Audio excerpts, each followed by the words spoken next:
inside of me.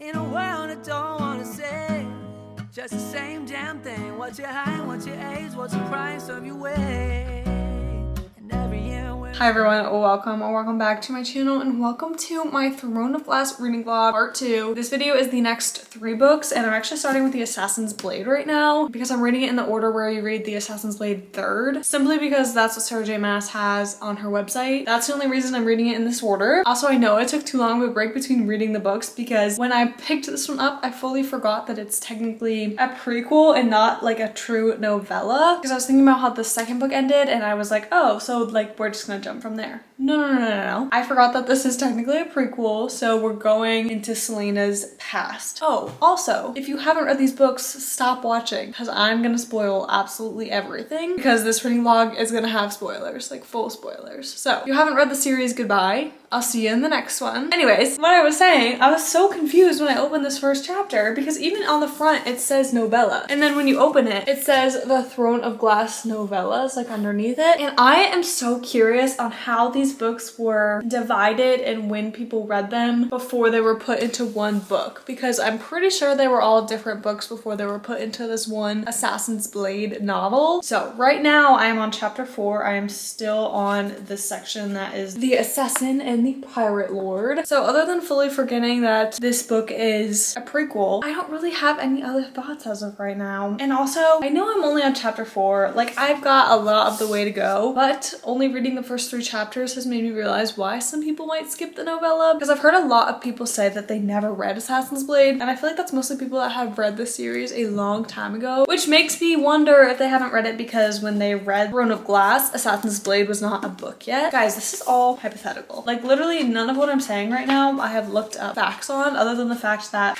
when I was on Goodreads, all of the 4 novellas that are in this book were split up separately. This says copyright 2014, which tells me absolutely nothing because I don't know when the other books were published. I'm gonna keep reading. So far, not obsessed, not hating it, but like I just started it, so things could go in many different directions. I'm on chapter 6 right now, page 45, and you know what I was thinking? I was wondering, because some people don't actually ever read this book when they're reading the Throne of Glass series, and then some people are like die hard, read it first, some people are die hard, read it third, and I think there's even a way to read this fourth. There's so many different reading orders out there, I don't even know anymore, but my point being is that some people say don't read it first because it has spoilers. One, I'm so curious to know what is being spoiled because so far absolutely nothing has been spoiled. Well, I guess maybe kind of Sam and he dies, but I feel like that wasn't really like a big plot in the first book. It was kind of just a little bit of a passing moment, a tiny little bit of character build towards Selena, but I feel like that is all we got. Where was I going with all of this? I don't know. I'm curious to see about the spoilers and if I end up deeming this book is worth reading. I don't know. Maybe there's something down the road in the books, like towards the end of the series, that makes reading this book important now. I don't know. Selena and Sam just freed all of the slaves, which has me thinking her character is so interesting because obviously she's an assassin. Like, she literally kills people for a living, but she also refuses to bring back these slaves. So like, she has morals still, even though she is an assassin and literally kills people, which is just kind of a weird situation because it's like you almost can't hate her even though she's a murderer.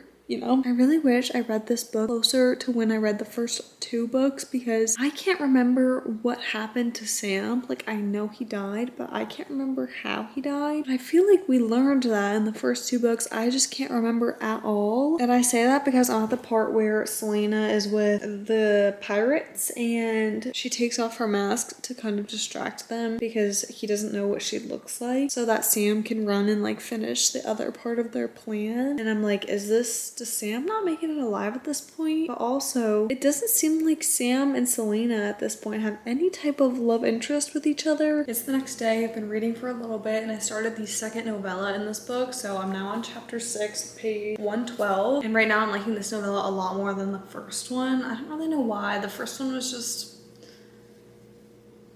it just didn't get me excited to read, you know what I mean? But this one I'm really liking, and I like the new character that we're introduced to, who is the barmaid, I believe. And Selena just taught her how to fight to defend herself, which I thought was really cool. Also, with my theory about Sam, he did come really close to death, and I thought that he was dead until the last page revealed that he was not dead. I like that as soon as I said that, we started the next little novella in here, which is The Assassin and the Desert. Also, I didn't realize that these would kind of be continuous, like the first novella took place right before the second one, and so I'm assuming the rest of the novellas are going to be like that as well, which I found kind of surprising. I don't know why. I thought it would be 4 very different, very separate novellas, and it hasn't been so far. I obviously just got out of the shower, that's why I look like this. First off, I'm not loving this book right now. I don't know why. It's just like not hitting how I want it to hit, which really sucks. I'm also getting so tired, and it's only 9 o'clock, so maybe going to sleep early will fix part of that issue for me, but I'm a little upset that I'm not loving it as much as I thought it would, because I really liked the first 2 books. But what I did want to say is that if this king, this little silent king, doesn't say something soon, I don't know what I'm gonna do. Like, I just need him to say, I need him to speak his mind. I kind of don't think he ever will, but it'd be nice to hear what he has to say. Anyway, that is it for me as of right now. I think I'm honestly gonna go to bed, even though it's only 9 o'clock. I'm just way too tired to read, and that's all I would want to do, so. How did I know that the wine was gonna be poisoned? How did I know? But also, why would she use the same move twice? Like, why poison the wine in this book and then also poison the wine in Throne of Glass? Especially if some people are gonna read this book first, then they have 2 books back to back where Selena gets poisoned in her wine. I'd be like, are you kidding me right now? And like, I am a little bit like, are you kidding me right now? Because that to happen twice is just, that's crazy. Like, what are the odds, really, truly? I cannot believe, after everything Ansel just did, that Selena just let her walk off. I'm actually flabbergasted that that just happened. Like, well, actually, I don't know why I'm surprised, because she's supposed to be killing all of these people in the second book, and she doesn't kill any of them. And really, she should have killed this girl, and Selena just let her go. I borrowed the audiobook of this on Libby, hoping that I could get into the story a little bit more, because like I was saying, it's kind of hard for me to jump into this one. I wish I read this one as soon as I finished the second book, or honestly, even first. I hate to say that, because I was feeling so confident about my reading order for this until I actually started the book, but I really think that that's just because I took too long of a break between the series. And honestly, that's why I normally binge the books in a series, because when I take breaks, it's so hard for me to get back into it. So hopefully that's just the reason why, but I am gonna listen to the audiobook while I sit down and read. Like I'm gonna sit and read the words, but also listen to them. That helps me sometimes if I cannot get through a book or I'm not feeling motivated to actually pick up the book. I'll listen to it while looking at the words. I don't know. That just helps me. Also kind of reminds me of like, I would do that in school, in like elementary school, they would have us do that. I don't know, it reminds me of that. But I'm actually really hoping that I can finish this book today, because the audiobook expires after today. Like I have to give it back to the library after today. But I feel like I can do it, even though I'm like barely over the halfway point. I feel like I can do it because I don't have much going on today. I am actually getting a haircut later today. I can't decide how short I want to go, but anyways, back to reading. Still kind of feeling iffy about this book, but I don't know why. Y'all, the way I just gasped at the fact that the king is speaking to her right now. And I know I said earlier that I wanted to hear him speak, but I didn't think that we were gonna get it. Like I did not think that he was going to speak at all. And yet here he is, now he's talking to Selena. Crazy. I don't know if it's because of the audiobook or it just took me this long to get into the book, but I'm really enjoying it right now. I just started The Assassin and the Underworld, and I really liked how the last little novella ended. It was so cute, like just so sweet, so heartwarming. So I'm hoping that this is a turn of events for me, that I start getting back into the world and getting into the book more, I guess is what I'm trying to say. So hopefully only good things from here on out. Fingers crossed. I'm gonna keep listening to the audiobook though, because I'm actually really enjoying listening to it while reading it. You know what bothers me? The fact that Selena is upset that Sam even has like a possibility of being with someone else. Like girl, first off, you've never been together that we know of. We haven't been told that they have. Second, you didn't tell him that you like him. I don't know why, that just like bothers me. It reminds me of the miscommunication trope. I don't even hate that trope, but like this is irksome for some reason. Just tell him, you know, just tell him. Quick update here before I go to bed. good. One, I got my hair cut. It's so much shorter than I originally wanted, but I'm actually so obsessed with it. I'm so glad we decided to go this length. But more importantly, my update is that I have like an hour left of the audiobook. I think I might finish it tonight, I don't know. But they keep hinting that Selena has this big secret, and I swear if we find out that Selena is like hidden princess thing that we found out in the second book, if other people find out in Assassin's Blade that she's the princess, I am going to be so annoyed, because I guessed that in the very beginning of the second book. So I'm gonna be very annoyed because I already am like, I should have read this book first. I should have. But I'm still liking it better than I did at the very beginning. I did end up finishing the Assassin's Blade. I think I'm gonna give this a 3-star just because it took me so long to get into it. And I honestly regret reading it in this order. But before I even started this series, I told myself that if I regret the reading order, I can always read it again in a couple years. So I'm trying to not be too hard on the fact that I kind of regret reading it in this order, which I'm pretty sure I already talked about, but it's just because I feel like it ruined the Sam part in this book and all of the alluding to other things, like that she is this hidden princess. I already guessed that, I already knew that. So like this alluding didn't give anything away from me. I feel like there were other things that I wanted to talk about as well, like on the spoiler side of things, but those were the main things that came to my mind. I feel like no matter what way you read this, you might get things spoiled for you, but I feel like reading the first 2 books, for me at least, put this book at such a disadvantage that it was like, why did I even read this book? It was also hard for me to get back into the series starting with that book because like I said, I had kind of a bigger break in between reading this series, and then obviously starting up with that book was a little bit harder because I had to go back in time. But I did start Heir of Fire. I'm actually 6 pages into this right now, and I think it's funny because I was reading this and I was immediately like, yes, this is what I wanted, this is what I missed, because I was so excited to see what happened after that last page of the book before this one. I can't remember the name of it right now. Yes, after the last couple pages of Crown of Midnight, I was so excited to see what was going to happen after that. So I'm super excited to keep reading this one, and I'm definitely feeling a lot better about this one than I was about Assassin's Blade. I don't like it when characters in books stick their tongues out, because who over the age of like 12 or 13 sticks their tongue out at people? I haven't seen that in real life. Maybe it happens, but immediately I'm like, that just immediately takes me out of the story, because all I can think about now is, why did you just stick your tongue out? And if someone around me stuck their tongue out at me, I would be like, what is going on? I'm determined to make today a big reading day, but I'm on page 80 right now, so Selena is at like the Fae castle type situation thing. I don't exactly know what it is, to be honest. I might have missed like the explanation, but to me that's what it is. Like in my head, that's what it is. And she has to work for her keep in the kitchens. Also, my nose is red because it won't stop running right now. Every morning that I've woken up this past week, my nose has been running. I don't know, whatever. Anyways, I feel so bad for Selena right now because she is obviously going through it. She's got a lot of grief right now. Like she says to herself, let Rowan think she was spoiled and selfish. She was, but she wanted sore muscles and blistered hands, and to fall into bed so exhausted she wouldn't dream, wouldn't think, wouldn't feel much of anything. She's just at such a low right now after her friend's death. I keep forgetting how to pronounce her name, so I'm not gonna say it, but she's at such a low that I just feel so bad for her. And I feel like that's gonna be a main focus in this book, is her grief. Another book ick I have is when characters soil their pants. In some cases it's understandable, but normally it just makes me uncomfortable, and I feel like the scene could go without that information. Selena just wet her pants, so I don't know if it's necessary to the scene or not at this point, but it will just always feel unnecessary to me. Like, make them do literally anything else, but the soiling the pants is so unnecessary. It just makes me so beyond uncomfortable, and not uncomfortable for the characters, uncomfortable in general. So I just don't like that. I'm sorry that you can probably hear the fan right now. My fireplace just randomly turned on its own, but I turned it off. The fan is just still running. That was really creepy though, that it just fully turned on by itself. So I'm trying to get over that, but I don't know what is going on with me. But while I'm reading this book, I keep mixing up things that happened in this book versus the Fourth Wing series, and I don't know why I'm having trouble keeping it straight.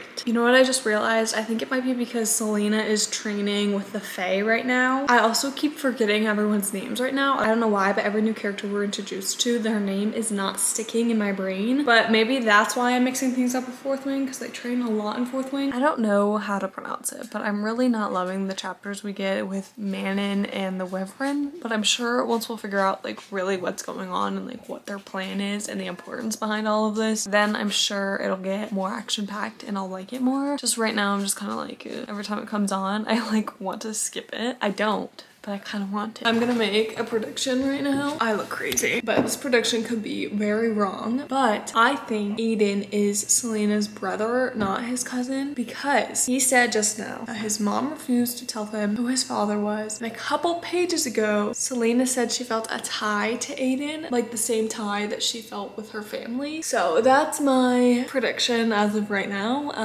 I don't know if that's gonna end up actually being the case, but we'll find out. I just started part 2 and Aiden and Kale are talking to this man in a bar, and basically he's telling them about like all these stories because he was a captain, I think, or something like that. He was somehow in the military, but he was stationed like really far away, and he was telling them about a tower that is really far away, just like the tower that the king has in his glass castle. Definitely thinking that has something to do with the little word marks, or I should learn how to pronounce that, but I'm pretty sure all that ties together. So basically it seems like they're one step closer, which finally, I don't think they've gotten really truly one step closer to figuring things out until just now. Doesn't this sound so wrong to you?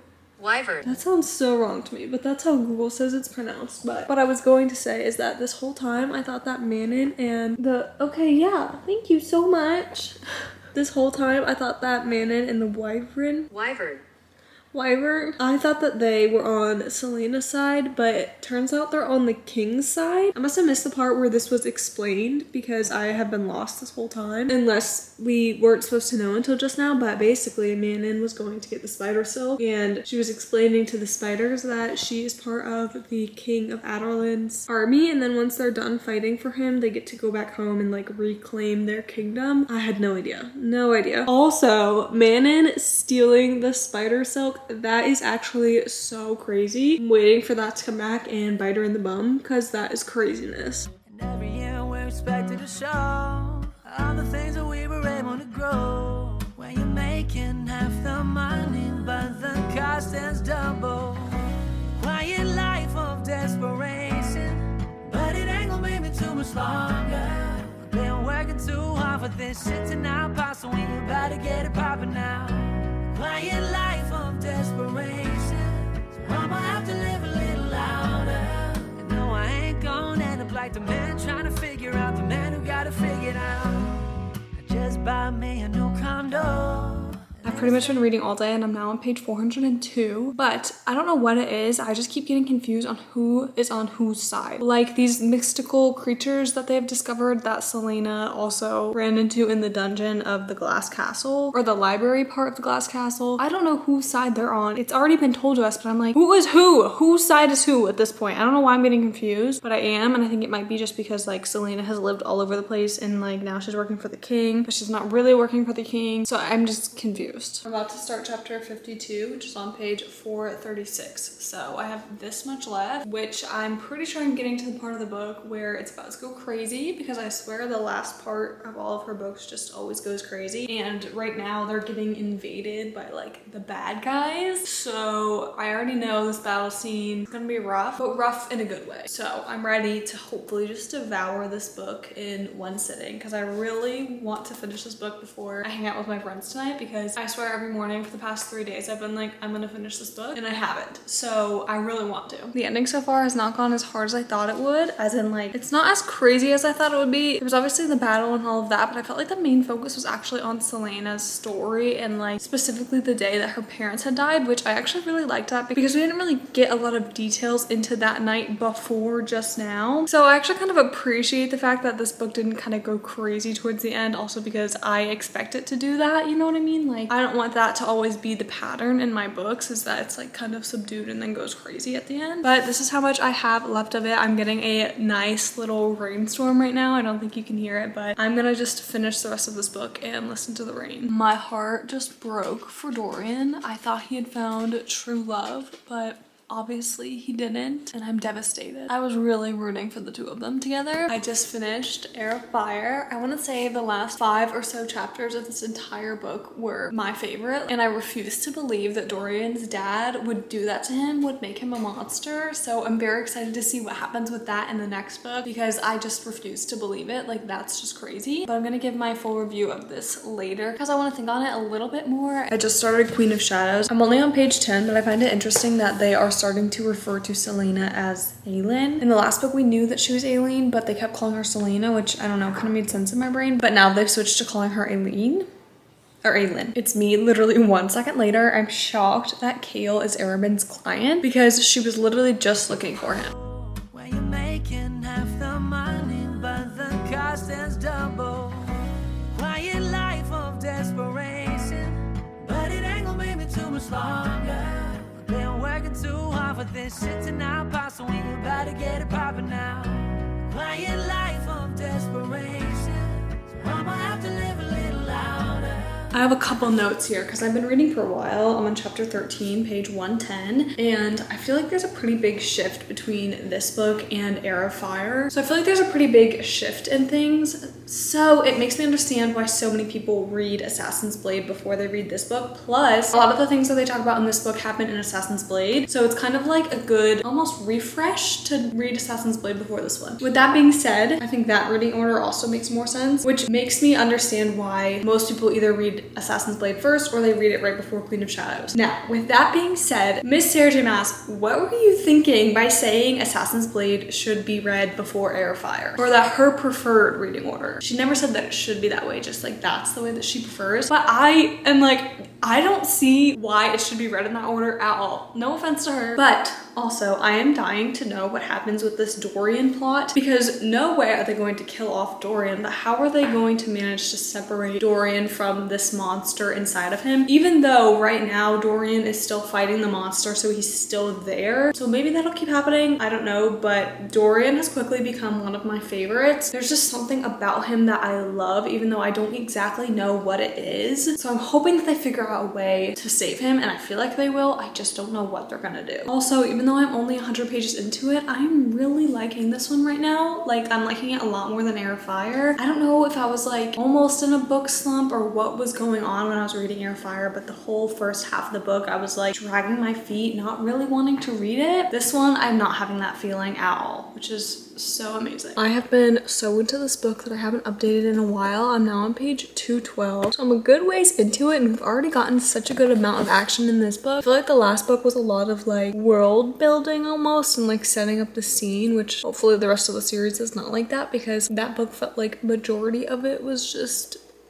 background information, and this one feels like the exact opposite. So they've already saved Aiden, which, oh my gosh, I literally could not tear my eyes from the pages when that happened. And right now I'm at the part where Mana discovered that her servant is like half witch, which is now interesting. Like, I'm now interested in that side of the story, because like I said in the last book, I was kind of not into that whole man and witches side of things, but in this book I like it more. So things are really looking up right now. During the last book I was very confused on if Selena or Aelin and Rowan were a thing, like if there was any romance there, and I think that there is, but I just have to say this better be the last guy, because now we're on guy number 3, and I'm just not used to a main character having 3 different love interests in one series. I was really hoping that my prediction about Aiden was gonna be right, but we just found out who his dad is, and it's not Selena's dad, so I was wrong. I'm now on page 265, and the point of views we get from Dorian kills me, because it shows me he's still in there, but he's suffering, and we don't know what's gonna happen to him, and that just breaks my heart. And I need that plot resolved ASAP, because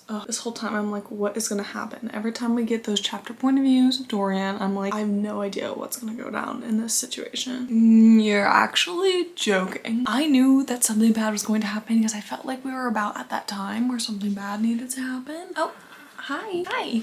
Just Hi. Anyway, like I was saying, I'm shocked that Arabin put the ring on Aelin's finger so that he can now control her. That's crazy. I'm on page 458 and I'm realizing I haven't done like a big update in a while. Like I've barely been updating at all throughout this book because I've just been so engulfed in the book. Like being at my camera and telling you guys my thoughts just isn't even crossing my mind. I am vibing with this book a million times more than I was vibing with Heir of Fire, but also I'm struggling to distance myself from the fact that it's a very hyped up book and I don't want too high expectations and I don't want to rate this book too high just because it's a popular book. I mean, I still have over 100 pages left, so that's not a right now problem. Miss Girl did not have to go and tell these witches that she killed Yellow Legs, but she did, and now Rowan has an arrow through his shoulder, and who do you think I'm gonna blame?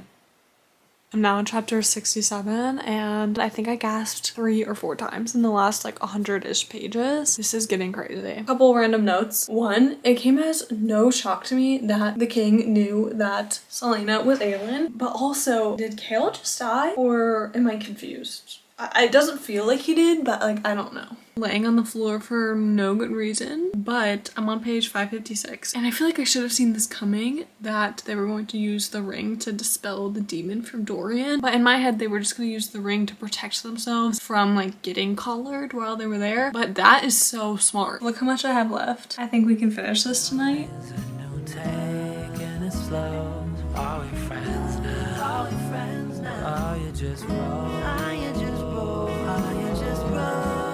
I just read where it says Kale had survived by some miracle, probably the eye of Elena, which they found tucked into his pocket. It was an easy guess who put it there, though Rowan honestly wondered if, when the captain woke up, he might wish he hadn't made it at all. He'd encountered enough soldiers who felt that way. That's just so sad.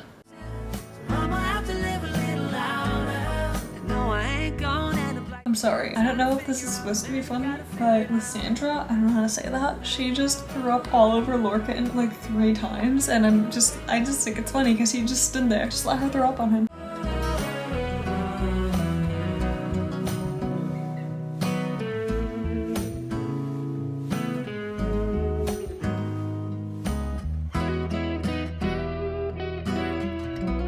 I don't think I ever updated about either of these books. Like I don't think I gave my full in-depth review of these two, so let's review these right now because I did finish Queen of Shadows. But we'll start with Heir of Fire. I think I'm gonna give this one a 3.5 just because at the beginning of this book I didn't want to pick it up at all, but I can't tell if that was the book's fault or if I was just starting to feel like I was getting in a reading slump, but I just pushed through it because I'm not in a reading slump at all right now. Like I'm devouring books right now, but when I started this book I felt very slumpy. Like I just didn't want to do anything, including reading, which is not like me at all. So I feel like this book kind of came down in rating because of that. So I don't feel like it's fully the book's fault because I did enjoy it, especially towards the end. I was just shocked with everything that was happening and the whole Dorian situation at the end. So 3.5 to this one. Obviously not a bad rating. I would still recommend it. I don't think a 3.5 is a bad rating at all. I think like 3 is good, 4 is amazing, 5 is perfect. So 3.5 is not bad at all. I just think it's one of my lesser favorites on the totem pole because I was thinking to myself, the first 2 books were 4 stars and I liked this one a little bit less than the first 2 books. I think 3.5 sits perfectly for this one. I also read Queen of Shadows, which you saw, and I think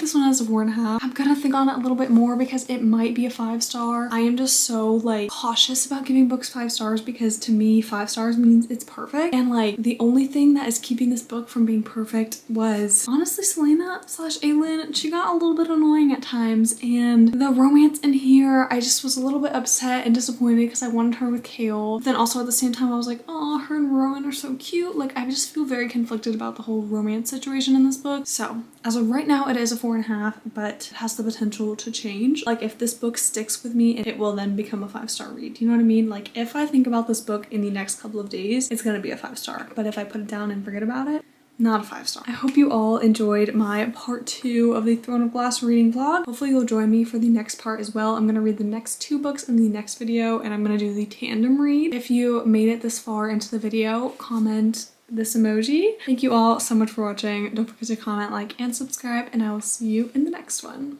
Bye!